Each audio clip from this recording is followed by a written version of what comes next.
عامر خان صاحب نے اپنے پٹیشن میں لکھا ہے انڈکلیئرڈ مارشل لا۔ میں گزارش کروں گا کہ یہ انڈکلیئرڈ مارشل لا پلس ہے، لیکن ہم نے یہ ظلم نہیں دیکھا جو آج ہم دیکھ رہے ہیں۔ آج آپ کا ملک بے آئین ہو چکا ہے، آج آپ کے حقوق معطل ہو چکے ہیں، اور دوسری طرف نام نہاد جمہوری طاقتیں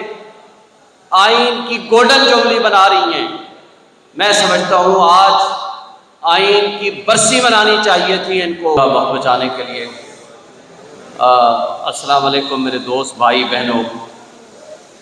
میں مبارکباد پیش کرتا ہوں سپریم کورٹ بار ایسوسیشن کو کہ اس مشکل وقت میں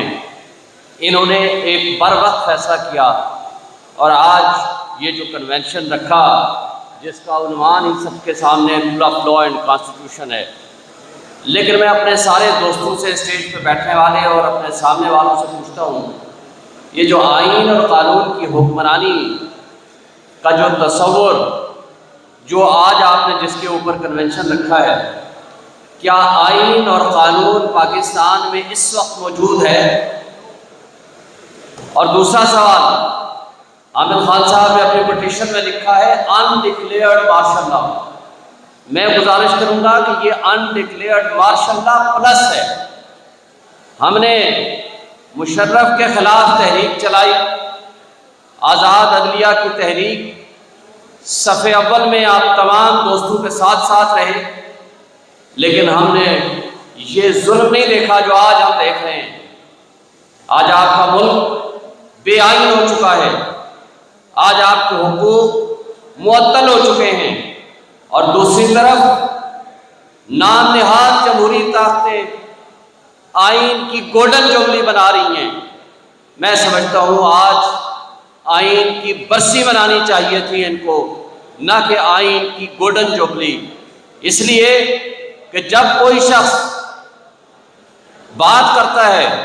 تو اگلے دن وہ مسنگ پرسنز میں شامل ہو جاتا ہے۔ جب کوئی صحافی آزادانہ اپنی فریڈم آف سپیچ جو کہ اس کا بنیادی حق ہے کی بات کرتا ہے تو اس کو اٹھا لیا جاتا ہے۔ جب کوئی وکیل وہ سپریم کورٹ میں یا کسی ہائی کورٹ میں کوئی پٹیشن فائل کرے یا کوئی گفتگو کرے تو اس کو اٹھا لیا جاتا ہے۔ اور صرف وہی نہیں، چادر چار دیواری کے تحفظ کو جس طرح پامال کیا جا رہا ہے، تو میں سمجھتا ہوں کہ آج بنیادی انسانی حقوق کی جو معطلی ہم دیکھ رہے ہیں، یہ ہم نے مشرف کے زمانے میں نہیں دیکھی تھی۔ میں زیادہ تفصیل میں جائے بغیر اپنا ٹائم اپنے لیڈران اکرام کو دوں گا، لیکن ایک سجیشن دوں گا، وہ یہ کہ فوری طور پر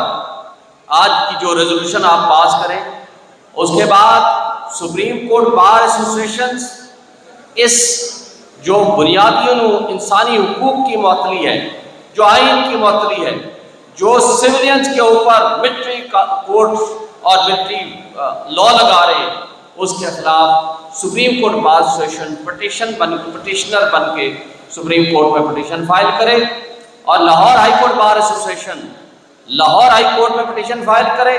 اسی طرح تمام ہائی کورٹ بار ایسوسیشنز میں اپنی اپنی ایسوسیشنز کے ذریعے وہاں پٹیشنز فائل ہونے چاہیے، اور یہ کنونشنز اور یہ پروگرام ہر فنکشنز ہر ایک کیپٹل میں اور صوبائی جو کیپٹل ہیں جس میں آپ کراچی جیسے دوستوں نے کہہ دیا، کوئٹہ ہے، پشاور ہے اور اسلام آباد ہے، اس میں آپ رکھیں اور اس کو ایک تحریک کی شکل دیں، اور اس کے لیے آپ ایک ایکشن کمیٹی بھی بنا سکتے ہیں جو سینئرز پہ مشتمل ہو، اور تاکہ اس کو ایکٹیویٹ کر کے لوگوں کو فعال رکھیں اور اس کی آواز سب تک پہنچے۔ میں اپنے انہی الفاظ کے ساتھ آپ کا ایک دفعہ پھر شکریہ ادا کرتا ہوں، اور میں سمجھتا ہوں کہ آج کالے کوٹ کے اوپر جو مشکل وقت ہے، کیونکہ ہم نے ہی آئین کے تحفظ کی قسم اٹھائی ہے، ہم نے ہی قانون کی حکمرانی کی قسم اٹھائی ہے، اور ہم نے اپنی جدوجہد جاری رکھنی ہے۔ Thank you again.